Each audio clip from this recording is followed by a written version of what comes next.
우리는 지금 요한계시록을 살펴보는데요, 큰 5주제로 살펴보고 있습니다. 그 첫 주제가 이제 지나가게 되었습니다. 9번에 걸쳐서 7교회 편지하시는 왕에 대해서 우리가 살펴봤습니다. 그리고 이제는 7인, 7나팔, 7대접, 그리고 그 모든 것의 완성. 오늘부터는 이제 몇 차례에 걸쳐서 7인에 대해서 살펴볼 것입니다. 그런데 이 7인이나 7나팔이나 7대접에는 그 사건들이 있습니다만은, 인을 뗀다든가 나팔을 분다든가 있지만은 그 사건 앞뒤 전후에 이제 몇 가지 이 일들이 진행되는 이해를 돕기 위한 말씀들이 그 앞에 있고 또 중간에 있습니다. 그래서 이 주제 속에 마치 우리가 7교회를 말씀드릴 때에 서론을 함께 얘기하면서 7교회의 이야기를 나누듯이 7이한 이야기도 오늘 전개되는 말씀부터 시작되는 내용인 것입니다. 그런데 오늘 본문에 우리가 보듯이 이 이야기는 하늘의 초청을 받는 것이에요. 하늘의 초청을 예수님으로부터, 왕이 밤목섬에 나타나셨던 그 음성의 예수님께서 이 요한을 초청하여 하늘로 이끄시는 그 모습을 보게 됩니다. 거기서 일어나는 일들이죠. 그래서 첫 번째 살펴볼 것이 하늘로 올라간 그런 사건들을 봅니다. 1절 말씀에 보면, 일 후에 내가 보니 하늘에 열린 문이 있는데 내가 들은 바 처음에 내게 말하던 나팔 소리 같은 그 음성이 이르되 이리로 올라오라. 이후에 마땅히 일어난 일들을 내가 내게 보이리라 하시더라. 처음에 말씀하셨던 나팔 소리 같은 그 왕 예수님의 음성이 열린 하늘문을 보이면서 이제 오라, 이렇게 이야기하고 있습니다. 그때 이 요한이 이제 성령이 감동해서 올라가는 장면이 있습니다. 내가 곧 성령에 감동되었더니 보라, 하늘의 보좌가 베풀었고 그 보좌 위에 앉으신 이가 있는데 앉으신 이의 모양이 벼곡과 홍보석 같고 또 무지개가 있어 보좌에 들렸는데 그 모양이 녹보석 같더라. 이제 올라갔는데 보좌라는 이야기가 이제 계속 나와요. 이 단어가 벌써부터 반복되고 있죠. 계속 이렇게 나오고 있는 장면이 있잖아요. 이 보좌라는 것이 굉장히 여러 차례 나오는 것이에요. 아주 여러 차례 나오는 것이에요. 그런데 성령의 감동으로 이끌림 받았어요. 하늘의 계시를 받는 자는 성령의 감동이 있어야 될 줄 믿습니다. 하늘을 보기 원하십니까? 성령의 감동이 있어야 그 세계를 보게 되는 거예요. 영의 신령한 세계를 보기 원한다면 그냥 보이는 게 아닙니다. 노력한다고 되는 게 아닙니다. 성령의 감동이 있어야 됩니다. 우리 모두에게 성령의 감동이 있어서 영의 세계를 바라보고 하늘을 바라보고 놀라우신 주의 뜻을 분별할 수 있는 그런 능력들이 다 체험되기고 다 누려지기를 주님의 이름으로 축원드립니다. 그런데 이 보좌 거기에 계신 그 주님이 너무 아름다운 보석 같고 무지개가 그 위에 둘러 있는 거예요. 이 무지개는 노아의 언약 때에 약속하셨던 것처럼 우리 주님께서 약속의 신실함, 다시는 홍수로 내가 이 땅을 멸하지 아니하리라, 내가 너희를 보존해 주리라, 내가 너희를 지켜주리라, 그런 약속의 무지개가 거기에 쫙 펼쳐져 있습니다. 그런데요, 이제 이 보좌라는 것이 이것이 하늘에 있지만 이 보좌로부터 곧 그 보좌에 우리 하나님이 앉아 계시고요, 우리가 여기 지금 예수님의 음성이 자꾸 들리잖아요. 예수님의 말씀이 거기서부터 나오고요, 5장에 보면 거기 어린 양이 바로 거기 있어요. 어린 양이 있어요. 이제 이 보좌로부터 또 보좌 옆에 계신 그 주님으로부터 하늘의 일들만 여러 가지 그 보좌라는 것이 통치하는 거잖아요. 하늘의 일들만 통치하는 것이 아니라 이 땅의 모든 것을 다 통치하는 기관이 바로 하늘 보좌고, 그 일을 이루시는 이가 바로 하나님이요 또 어린 양 예수이십니다. 요한계시록 6장 15절 16절 말씀에 보면 땅의 임금들과 왕족들과 장군들과 부자들과 강한 자들과 모든 종과 자유인이 굴과 산들의 바위 틈에 숨어 산들과 바위에게 말하되 우리 위에 떨어져 보좌에 앉으신 이의 얼굴에서와 그 어린 양의 진노에서 우리를 가리라. 이 땅의 모든 세력을 가진 자들이 보좌로부터 일어나는 그 일들에 대해서 견딜 수가 없는 것이에요. 이 땅의 모든 세력들이 다 해보세요. 보좌에서 한마디 하시는 그 말씀에 의해서 세상은 정리가 되는 것이고, 세상은 심판이 되는 것이고, 세상은 마귀가 되는 것이고, 세상은 거기서 살지 않은 살아나게 되는 것이고, 보좌의 통치에 의해서 온 땅은 움직이는 줄 믿습니다. 보좌가 있습니다. 이 땅에 여러 세력들만 있는 게 아니에요. 그 세력들이 전전긍긍하면서 저 보좌로부터 이 진노를 우리에게 좀 막아달라는 그 처절한 외침이 있지 않습니까? 보좌가 있습니다. 우리의 이 땅에서 되어지는 모든 일들은 환경으로 되어지는 게 아니에요. 내 어떤 실수가 있다 할지라도 그것을 악을 손으로 바꾸시는 하나님의 보좌에 그 놀라운 통치가 있답니다.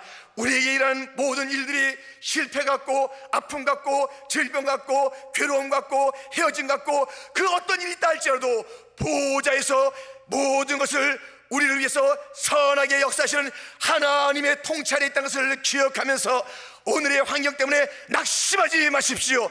오늘의 어려움 때문에 눈물 짓지 마십시오. 반드시 하나님을 사랑하는 자, 곧 그 뜻대로 부르심을 입은 자들에게는 모든 것이 합력하여 선을 이루리라. 선이 이루어질 줄 믿습니다. 다 보좌로부터 통치되는 거예요. 한 사람 한 사람, 그리고 이것을 엮어서 가정이라는 이름으로, 교회라는 이름으로, 민족이라는 이름으로, 시대라는 이름으로 여러 가지 보이는 거 보이지 않는 그런 영적인 그런 모든 세계, 이 땅의 모든 등장하는 모든 이 땅의 권세들, 모든 일들, 어둠의 일들, 모든 것이 보좌에 계신 우리 주 하나님과 어린 양의 손에 달린 줄 믿습니다. 이 통치가 있는 한 우리는 안심해도 되는 거예요. 이 보좌는 영원한 보좌입니다. 세세토록 통치합니다. 5년 하다가 없어지는 것도 아닙니다. 전임에서 8년에도 없어지는 것이 아닙니다. 그 생명이 닿을 때까지 있는 것이 아닙니다. 세세토록 영영히 살아계신 주님께서 그 보좌로부터 모든 것을 통치하시니 오늘도 우리의 삶은 그의 손길 안에서 사랑과 은혜와 평강의 열매를 맺어가는 과정인 줄 믿습니다. 나의 가는 길을 오직 그가 하시나니 그가 나를 단련하시니 내가 정금같이 나오리라. 나의 모든 가는 길을 아시는 주님께서 나를 만들어 가시는 과정인 줄 굳게 믿고 보좌에 계신 주님을 위하여 신뢰함과 감사를 갖는 온 성도가 되기를 주님의 이름으로 축원드립니다. 보좌가 있습니다. 보좌가 있습니다. 4절 말씀에 보면 이렇게 되어 있습니다. 또 보좌에 둘려 24보좌들이 있고 그 보좌들 위에 24장로들이 흰옷을 입고 머리에 금관을 쓰고 앉았더라. 그 보좌에 다 둘려있는 거예요. 24보좌와 24장로가 거기에 앉아있는데 금관을 쓰고 있다는 그 장엄한 모습을 우리는 보게 되는 것입니다. 그런데 흰옷 입고 그 금관을 쓰고 있는 24장로들은 누굴까요? 요한계시록 21장에 보면 구약 12지파 이름이 거기에 나옵니다. 신약의 12사도 이름이 요한계시록 21장에 나옵니다. 그래서 이 24장로들은 구약의 모든 구원받은 자들의 대표, 이 12지파 이름으로 나타난 자들이며 또 12사도 신약의 모든 구원받은 자들의 대표로 지칭되는 그러한 그 24장로가 보좌에 쫙 둘러 앉아있는 장엄한 모습을 보게 됩니다. 그런데 5절 말씀에 보좌로부터 번개와 음성과 우레소리가 나고 보좌 앞에 등불 7이 있으니 이는 하나님의 7 영이라, 이렇게 말씀하고 있습니다. 이 보좌로부터는 하여튼 소리가 있어요. 그러니까 조용한 곳이 아니에요. 그 보좌는 조용한 곳이 아니에요. 여기에 아주 그 놀라운 광경과 소리가 있습니다. 번개, 음성, 우레소리, 이런 것들이 있고요. 그 앞에 켠 등불 7이 있습니다. 7영, 성령, 거기는 파이어, 거룩한 불이 타고 있는 곳이에요. 놀라운 장면이죠. 이 보좌에는요, 바로 우리 하나님이 계시고 어린 양이 있고 7명의 임재가 있는 곳이며 거기선 소리가 있어요. 소리가 있고 놀라운 그런 활발 타는 그런 그 불의 광경이 그 보좌 가운데 있는 것입니다. 그뿐이 아닙니다. 6절 말씀에 보면 보좌 앞에 수정과 같은 유리바다가 있고 보좌 가운데 보좌 주위에 네 생물이 있는데 앞뒤에 눈들이 가득하더라. 그 첫째 생물은 사자 같고 그 둘째 생물은 송아지 같고 그 셋째 생물은 얼굴이 사람 같고 그 넷째 생물은 날아가는 독수리 같은데 그랬습니다. 여러분, 한번 이 장면을 기도하며 믿음으로 그린 우리 청년들의 작품을 통해서 한번 그림을 볼까요? 한번 보여주세요. 멋있지요? 정말 그것을 다 담아낼 수 없지만 정말 최대의 믿음과 기도하는 마음을 가지고 이렇게 그 앞을 전개되는 보좌 앞의 모습들을 보입니다. 저기 보좌가 있고 또 무지개가 있고요, 거기에 7등대가 있고 어린 양이 있고 4생물이 있습니다. 그 4생물, 사자, 또 송아지, 사람, 독수리, 그리고 24 장로들의 보좌와 그 관을 쓰고 있는 그들의 아주 장엄한 모습을 우리는 보게 됩니다. 그런데요, 이 장엄한 앞에 거기 무엇이냐면 그 수정 같은 유리바다가 있다라고 그럽니다. 이 하늘에는요 바다는 없어요. 바다. 근데 수정 같은, 수정으로 된 바다, 쫙 펼쳐진 것인데 수정 같은 유리바다가 있어요. 이 바다는요 왜 없냐면 이 바다는 이 땅에서 구원받는 자들의 그 구원에 이르는 길 방해하는 것으로 바다가 주어졌어요.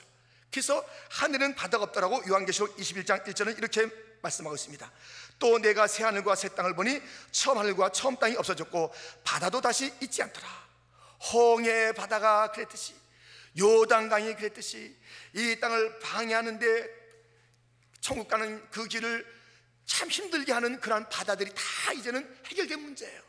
그래서 이 세상적 바다, 천국 가는 길에 힘겹게 했던 그러한 바다는 있지 않고 쫙 수정 같은 유리바다가 쫙 펼쳐져 있는 것이에요. 갈라질 필요가 없어요. 아주 맑고 청결한 그러한 것이 그 하늘 앞에 쫙 펼쳐져 있는 모습을 우리는 보게 됩니다. 그런데 지금 이 놀라운 광경을 보게 되잖아요. 그리고 여기서 이제 그 7인을 띄게 하는 그 과정으로 가는데 먼저 예배가 있는 거예요. 그 보좌에 계신 그 주님에게 예배가 있는 장면이 4생물의 예배요, 24장로의 예배요, 내일 살펴볼 5장에서도 또 예배가 있는 모습을 보게 됩니다. 두 번째, 우리가 4생물의 경배를 살펴보겠습니다. 8절 말씀에 4생물은 각각 6날개를 가졌고 그 안과 주위에는 눈들이 가득하더라. 그들이 밤낮 쉬지 않고 이르기를 거룩하다 거룩하다 거룩하다 주 하나님 곧 전능하신 이여, 전에도 계셨고 이제도 계시고 장차 오실 이시라 하고, 그 생물들이 보좌에 앉으사 세세토록 살아계시는 이에게 영광과 존귀와 감사를 돌릴 때에, 예배는 이 천사들도 예배를 드리는 것이고 또 24장로 그 믿음의 사람들이 예배를 드린 것이고 또 온 땅이 예배를 드리는데, 이 4생물의 경배 가운데 어떤 외침이 있습니까? 거룩하다 거룩하다 거룩하다. 이 거룩, 상투스, 거룩하다 거룩하다. 우리의 예배의 대상 하나님은 거룩하신 하나님이며 그 예배를 드리는 자들은 세인트, 다름 아닌 성도들인 것입니다. 예배의 가장 중점은 거룩인 것입니다. 거룩하신 하나님, 주 하나님. 그 당시엔 로마 황제가 주라고 했는데 분명히 말하고 있지 않습니까? 하나님이 주라고, 그가 마스터요 로드라고. 그러면서 그에게 거룩하다 거룩하다 거룩하다 이렇게 외치는 모습을 보게 됩니다. 그 하나님은 전능하신 하나님이라는 것입니다. 이전에도 계셨고 이제도 계시고 또 장차 오실 그분이라고, 온 역사를 통치하시고 시간과 공간을 지배하시는 하나님 앞에 예배드리는 모습을 보게 됩니다. 이 예배는 보좌에 앉으신 그분에게만 드리는 것이 아니라 또 함께 어린 양 예수께도 드리는 것을 우리는 요한계시록을 통해서 보게 됩니다. 요한계시록 5장 13절 14절 말씀, 내가 또 들으니 하늘 위에와 땅 위에와 땅 아래와 바다 위에와 또 그 가운데 모든 피조물이 이르되 보좌에 앉으신 이와 어린 양에게 찬송과 존귀와 영광과 권능을 세세토록 돌릴지어다 하니 네 생물이 이르되 아멘하고 장로들은 엎드려 경배하더라. 아멘. 이 예배는 이렇게 보좌에 앉으신 거룩하신 성부 하나님과 그 어린 양 예수께 드리는 것이 바로 예배 대상이 되는 것입니다. 그런데 우리가 세 번째로 24 장로들의 경배는 어떤지 좀 살펴보고자 합니다. 이렇게 네 생물이 예배 드릴 때에 거기에 24 장로도 함께 하는 것이에요. 10절 11절 말씀에 24 장로들이 보좌에 앉으신 이 앞에 엎드려 세세토록 살아계시는 이에게 경배하고 자기의 관을 보좌 앞에 드리며 이르되 우리 주 하나님이여 영광과 존귀와 권능을 받으시는 것이 합당하오니 주께서 만물을 지으신지라 만물이 주의 뜻대로 있었고 또 지으심을 받았나이다 하더라. 아멘. 여기에 이 24 장로들이 그 면류관을 벗어 던지는 장면이 있습니다. 한번 그 그림을 보도록 하겠습니다. 이렇게 보좌에 앉으신 하나님과 그 어린 양께 자기들이 가지고 있는 그 관을 벗어 던지는 장면을 우리는 보게 됩니다. 자, 우리는 이제 오늘 이 말씀을 이렇게 종합해 볼 때에 예배가 무엇인지를 일깨워 주시는 하나님 아버지의 교훈을 받게 되는 것입니다. 이미 말씀드린 대로 예배의 대상은 다른 것이 아닙니다. 다른 데 무릎 꿇지 마세요. 우리의 하나님과 예수님, 어린 양 예수님이 우리의 예배의 대상인 줄 믿습니다. 그런데 이 예배는 성령님의 임재가 있어야 되는 것이에요. 7명이 있습니다. 성령에 감동돼서 그 자리에 가게 됩니다. 나중에 이 요한도 예배를 드려요. 그러니까 이 예배에는요 성령의 임재가 있어야 예배가 되는 것이에요. 뜨거움이 있어야 예배가 되는 것이에요. 성령의 역사가 있는 곳에 진정한 예배가 있는 줄 믿습니다. 예배는 또한 무엇입니까? 함께 모여 보좌 가까이서 드리는 것이 예배인 것입니다. 오늘 네 생물도 함께 모였습니다. 24 장로도 함께 모였습니다. 그리고 그 뒤에 이제 수많은 자들이 함께하는 것을 보게 됩니다. 그 예배라는 것은요 함께하는 거 함께요. 우리 이렇게 해서 우리를 함께 부르는 거예요. 예배의 진정함은 함께 드리는 것이에요. 함께. 그리고 보좌 가까이서 드리는 것이에요. 가까이서 예배를 드리는 것이에요. 멀찍이서 예배가 되지 않아요. 가까이, 더 가까이, 하나님께 가까이 함이 내게 복이라. 예배는 보좌 앞에 가까이 함께 모여서 드리는 것이에요. 그러니 여러분, 이 하나님 아버지가 우리 주 예수님이 이 예배를 받으시는 거예요. 그리고 그 예배 가운데 함께 모여서 기억하는 것이 예배, 기억하는 것이. 지금 오늘 본문에도 천지를 지으신 그 주님을 기억하고 있잖아요. 온 땅을 지으신 그 주님을 기억하고 있잖아요. 우리 하나님께서는 이스라엘 백성들에게 예배받기를 원했을 때 너희가 어디서 나오는지 좀 알아라. 너희가 애굽에서 고통당했던 것을 알아라. 거기서 내가 너희를 인도해 냈단다. 기억시키시면서 예배를 받는 거예요. 우리 주님은 기억하기를 원하십니다. 어린 양 예수를 기억하기를 원하는 것입니다. 나의 구원자, 나의 왕 되신 예수님을 기억하라는 것입니다. 하나님의 담없는 은혜를 기억하라는 것입니다. 날마다 부어줬던 그 사랑을 기억하라는 것입니다. 예배는 기억하는 게 예배예요. 예배는 기억하는 것이에요. 하나님의 천지를 창조하심과 그리고 구속하심과 베푸신 사랑들과 담없는 은혜들을 기억하는 것이에요. 왜 예배의 자리에 나와서 어쩌자고 사람을 바라보고 사람을 묵상하고 사람의 일들을 기억하고 자기 일을 기억하고 있냐고요. 그러니 예배가 되겠습니까? 그러니 그것이 은혜가 되겠습니까? 그것이 진정한 그 주님과의 만남이 되겠습니까? 예배의 자리 매일날 나오지만 계속 나와서 지난달에 그 사람이 뭐라고 그랬지? 그것도 지난달도 아니에요. 5년 전에 뭐라고 그랬지? 그것도 아니에요. 10년 전에 내가 올 때 그랬지? 하여튼 옛날 일만 기억한다니까요. 기억하긴 기억하는데 사람이 한 것을 기억한 것이에요. 아니 그 사람 베푼 은혜는 기억도 안 하고 조금만 말 한마디 한 거 그 사람이 10가지 100가지 해줬는데 한 가지 그걸 좀 섭섭하게 아니 자기는 섭섭하게 의도적으로 하지 않았는데 자기가 그렇게 해석해 듣고도 그것이 섭섭하다고 그것을 예배 가운데 묵상하면서 항상 말하는 거 보면 불그락불그락해서 사람 이야기하는 게 예배자입니까? 예배는 사람 이야기하는 데가 아니에요. 사람 일들을 기억하는 게 아니에요. 다 잊어버리세요. 다 잊어버리세요. 다 뒤에 것은 잊어버리는 것이에요. 아멘. 좋아했던 것도 잊어버리고 잘못한 것도 잊어버리고 좋았던 것만 묵상하고 있으면 교만할 거 아니에요. 그리고 나태할 거 아니에요. 안주할 거 아니에요. 다 잊어버리세요. 잘못한 거 다 잊어버리세요. 우리 주님도 용서했는데 우리가 뭐라고 용서 안 하고 사람을 묵상하는 예배가 되냔 말이에요.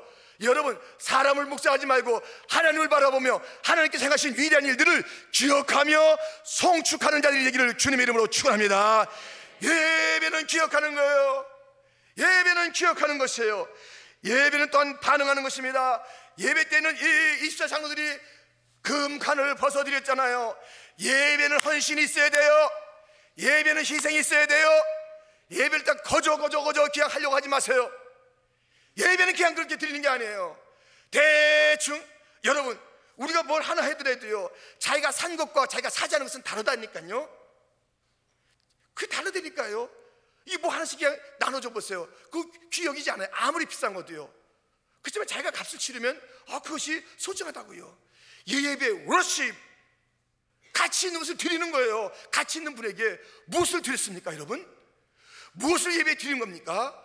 적어도 여러분들은 이 새벽에 달콤한 잠을 깨고 여기에 나온 것이 주 앞에 드리는 헌신의 과정으로 나온 줄 믿습니다. 이 40일을 믿음으로 가리라고 이렇게 채우신 여러분들의 그 모습 속에는 무엇인가 나는 시간을 드리는 것이다, 나의 모든 정성을 드리는 것이다, 이 정성이 깊게 배어있는 줄 믿습니다. 예배는 드리는 것입니다. 예배는 바치는 것입니다. 자기의 가장 귀한 것을 드리는 것이지 쓰다 남는 것을 드리는 것이 아니에요. 자기가 좋은 거 다 쓰고 자녀가 좋은 거 다 쓰고 할 거 다 하고 찌꺼르기 시간을 드리고 찌꺼르기 물질을 드리고 찌꺼르기 봉사하는 것, 그거 예배 아니에요. 주 앞에 가까이 나오는 거예요. 모든 게 주 앞에 달려있지. 내 힘에 달려있습니까? 세상에 달려있습니까? 누구에게 가서 절하는 거예요? 누구에게 가서 아부하는 거예요? 누구에게 잘 보이려고 하는 거예요? 누구예요? 누구? 무엇을 기억하고 있어요? 이 예배 가운데 오직 하나님, 아멘. 그리고 그분에게 정말 가치 있는 것을 드리세요. 여러분, 이 낭비요? 예배가 낭비예요? 낭비라는 이름을 붙이려면 고귀한 낭비라고 붙이세요. 낭비가 아닙니다. 그 여인이 옥합을 깨뜨려서 주 앞에 향유를 부어드렸을 때 낭비한다고 그랬지만 그것은 가치가 있는 낭비예요. 어떤 것도 낭비가 아닙니다. 우리 주님 앞에 드리는 것은 어떤 것도 낭비가 아닙니다. 예배는 낭비가 아니에요. 우리가 여기서 예배 드릴 때 2시간, 3시간 드려도 그것이 낭비가 아니에요. 여러분들 예배 드리는 것을 5분만 지나면 이거 큰 손해 난 것 같이 여러분들 무슨 손해가 나요? 무슨 손해가 나? 10분도 지금 10분 뭔가 이게 좀 안 된 것 같은 느낌을 받아요. 안 돼요. 예배는 성령의 임재가 있는 것이요, 예배는 하나님을 바라보는 것이요, 그분을 묵상하는 것이요. 묵상이 끝나지도 않았는데요, 예배를 접어요. 감사가 끝나지도 않았는데 예배를 접어요. 예배는 또한 무엇이냐? 그날에 주어진 말씀에 대한 반응을 하는 것이 예배인 줄 믿습니다. 말씀에 대해서 반응하시는 거예요. 느헤미야에 이런 말씀이 있습니다. 느헤미야 8장 5절 6절. 에스라가 모든 백성 위에 서서 그들 목전에 책을 펴니 책을 펼 때에 모든 백성이 일어서니라. 에스라가 위대하신 하나님 여호와를 송축하며 모든 백성이 손을 들고 아멘 아멘 하고 응답하고 몸을 굽혀 얼굴을 땅에 대고 여호와께 경배하니라. 이 말씀을 참 경외해서 이 말씀이 선포되니까 막 무릎 꿇고 예배하는 거예요. 여러분들, 이 예배는요 축제잖아요. 축제. 그 기억하면서의 축제가 되잖아요. 우리 결혼기념일, 우리나라의 어떤 일 기념하면서 축제가 되기도 하고, 그때 승리가 또 축제가 되잖아요. 여러분들, 운동선수가 골을 넣었을 때 사람들이 와 화나면서 그 이름을 막 외치잖아요. 박지성, 박지성 막 외치잖아요. 너무 좋아가지고. 박지성이 그 연금 받아가지고 우리 하나도 안 줍니다. 우리 알지도 못해요. 박지성은요 그냥 우리 대한민국 국민들이 응원한다, 그걸 고마하겠지만 몰라요. 근데도 우리 목이 터져라고 박지성, 김연아, 김연아. 좋지요. 누가 하지 말래 해야지요. 저도 김연아 금메달 받을 때 막 울었다니까요. 울었어요. 막 울었어요. 그때 막 울었어요. 그 카나다에서 할 때 너무 좋아가지고.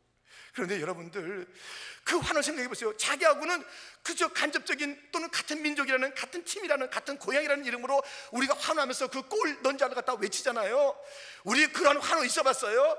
좋은 연주하는데 그 연주자가 우리를 알아요? 근데 박수같이 하고 너무 감동하면 일어나는 거예요. 일어나서 막 앵콜 하잖아요. 우리 그래 봤냐고요. 우리 설교하다가 다시 한번 말씀드리기를 하면, 아이 목사님 웬일이야, 다시 한번 또 무슨 말씀을 잘 알았는데. 앵콜이 어딨어요? 앵콜이. 설교 앵콜 해봤어요?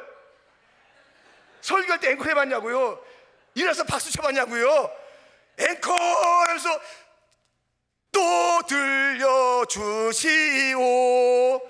음이 잠깐 왔다 갔다 하는데, 예. 이전에 듣던 말씀, 내 평생 듣던 말씀, 주 예수 크신 사랑 또 들려주시오. 앵콜. 그 말씀 브라보 해봤냐고요? 아니 세상에 자기를 몰라주는 그런 연주잖아. 꼴른 사람의 목이 터져라고 그 이름을 부르는데, 예수 어린 양이여, 나의 왕이여, 나의 구속자여, 날 위해서 죽으신 자여, 천지를 창조하시고 타락한 인생들을 버리지 아니하시고 또 살펴주시는, 나를 지키시는 여호와여, 나의 왕이여, 나의 피난처여, 그 이름을 외쳐 목이 터져 그 주님을 송축해 보았냐고요. 이 예배는 반응인 것입니다. 예배는 성령에 대한 반응이요, 주어진 말씀에 대한 반응인 것입니다. 말씀이 떨어질 때마다 반응이 있대 아멘하며 마음을 다하여 굽혀서 이제 그 말씀을 가지고 나가서 세상에서 내가 순종하겠습니다. 그 진정한 반응은 세상에서 순종으로 나타날 때가 진짜지. 여기서 은혜 받았다고 그러는데 나가다 보면 오늘 본문이 뭔데 은혜 받았다고 그래요? 물어보세요. 깜짝 놀랄 그분이요. 오늘 제목이 뭔데 은혜 받았다고 그러십니까? 너무 감사합니다 그러면 깜빡깜빡 할 거예요. 주보보면 나옵니다 하고 또 나가요. 그분이 그 정도예요. 그 나가서 순종 무슨 순종이에요? 진정한 반응은 여기서 아멘하고 막 기뻐 뛰고 굴복하며 밖에 나가서 순종의 열매로 나타날 때 그것이 진정한 예배의 반응인 줄 믿습니다. 축도는 예배의 끝이 아닙니다. 새로운 시작인 줄 믿습니다. 이렇게 나가서 하는 거예요. 예배는 또한 무엇입니까? 예배는 기대하는 거예요. 기대. 오늘도 이 예배 하늘의 예배를 보세요. 이전에도 계시고 지금도 계시고 또 장차 오실 그 미래를 바라보게 하잖아요. 이 예배는 미래를 바라보게 하는 거예요. 그래서 우리 주님도 아브라함의 약속을 주시고 예배케 하시는 거예요. 그 약속들을 바라보면서 예배하라는 거예요. 예배 속엔 기대감이 있습니다. 다시 오실 주님을 기대하는 거예요. 예배는 기대감이 있습니다. 잘 될 줄 기대하는 거예요. 그 주님 앞에 예배 드리고 나가는데 그 삶이 잘 되지 안 되겠어요? 믿습니까? 예배 드린 자는 잘 되는 거예요. 형통한 거예요. 평강이에요. 놀라운 문들이 열려질 줄 믿습니다. 예배 문이 열린 자는 밖에 나가면 다 문들이 열려 있다니까요. 다 열려 있어요. 예배가 막히니까 밖에 나가도 막혀 있는 거예요. 예배에서 성령의 감동으로 예배를 안 드리고 자기의 영으로 예배 드리는 거예요. 사람의 영으로 예배 드리는 거예요. 사람의 열심으로 예배 드리는 거예요. 주님 만나지 못하는 거예요. 그 보좌로부터 음성이 있다고 그랬는데 그 음성도 듣지 못하는 것이에요. 그리고 나서 경배도 제대로 하지 않는 것이에요. 쏟아붓지 않는 것이에요. 기억도 안 하는 것이에요. 맹성맹성이에요. 그러니 무엇이 기대가 되겠습니까? 예배 드린 자가 축복 못 받는 것은 그것이 기적이에요. 그게 놀라운 일이에요. 예배 드린 자는 반드시 축복과 기적이 너무 자연적인 것인 줄 믿습니다. 그 기적도 안에 다 돼 있어요. 오늘 예배 잘 드렸죠? 이제 나가면 오늘의 일들이 열려져 있는 줄 믿습니다. 예배 드리고 나서 또 걱정을 해. 왜 걱정하러 나왔어요? 그 집에 있는 게 낫지 그냥. 왜 여기 나와서 걱정하세요? 다 수고하고 무거운 짐진들 다 내게로 오라. 내가 너희를 쉬게 하리라. 다 맡기고 갈 때 또 다 나갈 때 또 짊어지고 가는 거예요. 애는 어떻게 하면 좋나, 이 남편 어떻게 하면 좋나, 오늘 또 렌트비 어떻게 하면 좋나, 가게는 어떻게 하면 좋나, 다 짊어지고 가는 거예요. 왔다 갔다 왔다 갔다. 여러분, 마당뜰만 밟지 마시고 문제 맡기시고 나갈 때는 기뻐 뛰는 자들이 되기를 축원합니다. 나의 창조주, 나의 왕 되신 주님께서 나의 예배를 받으셨다. 그 주님께서 말씀하셨다. 그 주님께서 약속하셨다. 나는 잘 된다, 잘 될 줄 믿고 나가는 것이 믿음의 예배자의 모습인 줄 믿습니다. 우리의 예배가 천상적 예배로 우리에게 교훈바 되었으니 우리는 이 천상 요한이 본 그 예배를 우리의 예배로 삼아서 우리도 그 주님을 송축합시다. 그 주님 앞에 엎드립시다. 그 주 앞에 내어드립시다. 그의 말씀을 들읍시다. 만물을 지으신 주님이라고 우리가 그 분의 이름을 높여드립시다. 거룩한 분이라고 우리의 삶이 이제 거룩할 것을 결단합시다. 전능하신 분이라고 우리가 외칩시다. 하나님만이 나의 주, 예수님만이 나의 왕이라고 우리가 고백합시다. 이 예배의 성공자가 돼서 삶의 성공자가 되기를 주님의 이름으로 축원드립니다.